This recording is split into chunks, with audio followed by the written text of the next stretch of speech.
याद कीजिए, जब विपक्ष के लोग जातीय जनगणना कराने की बात कर रहे थे, तब बागेश्वर बाबा का एक स्टेटमेंट आया था कि अगर देश में जातीय जनगणना होगा तो इससे देश का माहौल खराब होगा।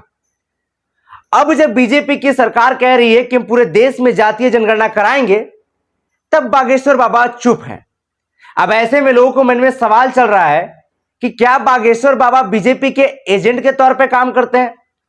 क्या बागेश्वर बाबा जो कहते हैं कि हमें राजनीति से कोई ताल्लुकात नहीं है, क्या वो सिर्फ झूठ बोलते हैं?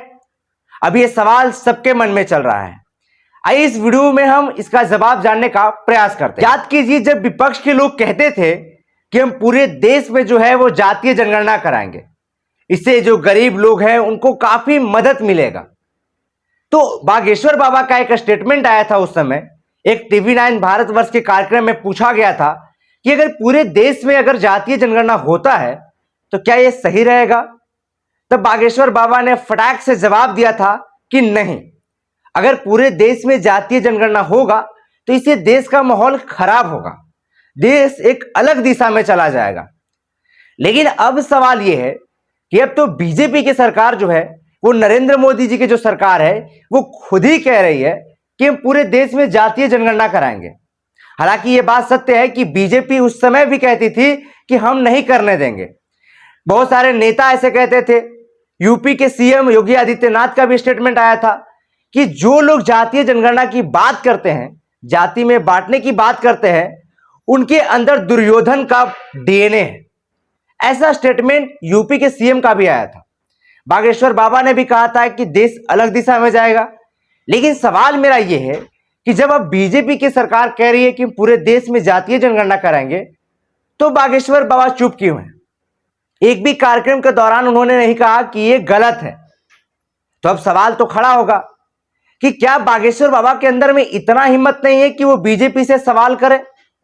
क्या वो उनको अंदर इतना हिम्मत नहीं है कि इस चीज का विरोध करें? और अगर है हिम्मत तो नरेंद्र मोदी और बीजेपी की सरकार के इस फैसले को वो नकार कर दिखाएं। वो कार्यक्रम में कह के दिखाएं कि यह गलत है।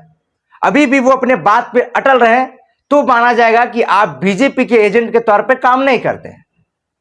क्योंकि जब विपक्ष इस बात को कह रहा था तो आपको इस बात से नाराजगी था, आपका कहना था कि देश में माहौल खराब होगा। लेकिन जब अब बीजेपी भी कह रहा है कि हम करवाएंगे, तो भी आपको तो कहना होगा कि देश अलग दिशा में जाएगा। अब ये सवाल चल रहा है और इसका जवाब बागेश्वर बाबा को देना चाहिए, क्योंकि वो खुद ही कहते हैं कि हम ना तो किसी के एजेंट हैं, ना ही हम किसी पार्टी के एक प्रवक्ता के तौर पे काम करते हैं। तो अब इतना बड़ा सवाल जवाब तो देना होगा। हम आपसे पूछना चाहते हैं, क्या देश में जातीय जनगणना कराना इतना जरूरी है?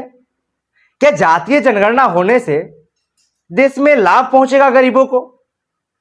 अब आप बताइए, नीचे कमेंट सेक्शन में जवाब दीजिए इसका कि क्या बीजेपी जब वो विपक्ष की इस बात को कह रहा था तो बीजेपी को प्रॉब्लम था, उनके सारे नेताओं को प्रॉब्लम था, लेकिन अचानक से जब पहलगाम में हुआ, इसके बाद सरकार का फैसला आया कि हम जातीय जनगणना कराएंगे।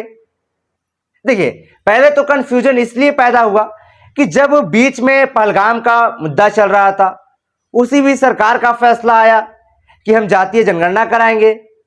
लेकिन अब बागेश्वर बाबा का जो है वो ये वीडियो का क्लिप सोशल मीडिया पे वायरल हो रहा है। खास करके जो विपक्ष के लोग हैं वो इस वीडियो को खूब शेयर कर रहे हैं और पूछ रहे हैं, सवाल कर रहे हैं कि बताइए अब आपको कैसा लग रहा है, अब आप इस पे से क्यों चुप हैं? सवाल मेरा भी बागेश्वर बाबा से है कि आप एक मंच पे इस बात को कह के दिखाइए। सिर्फ अगर आप बीजेपी से आपको लेना देना नहीं है, अगर प्रधानमंत्री से लेना देना आपको नहीं है, एक पार्टी के नेता के तौर पे, तो आप इस बात को कह सकते हैं।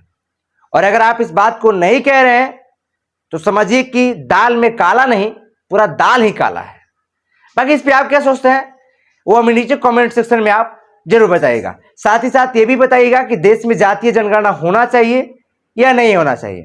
हालांकि अब सरकार ने फैसला ले लिया है, तो अब फिर से लोग आपके घर जाएंगे और पूछेंगे कि ए भैया आप कौन जात के हैं? हाँ, और आपको जाति बताना होगा। पहले बिहार के शिक्षक जा रहे थे तो आप थोड़ा सा तिलमिला रहे थे, अब सरकार ने, भारत सरकार ने फैसला लिया है तो बताना तो पड़ेगा। बाकी यहाँ तक वीडियो देखने के लिए आपका बहुत बहुत धन्यवाद।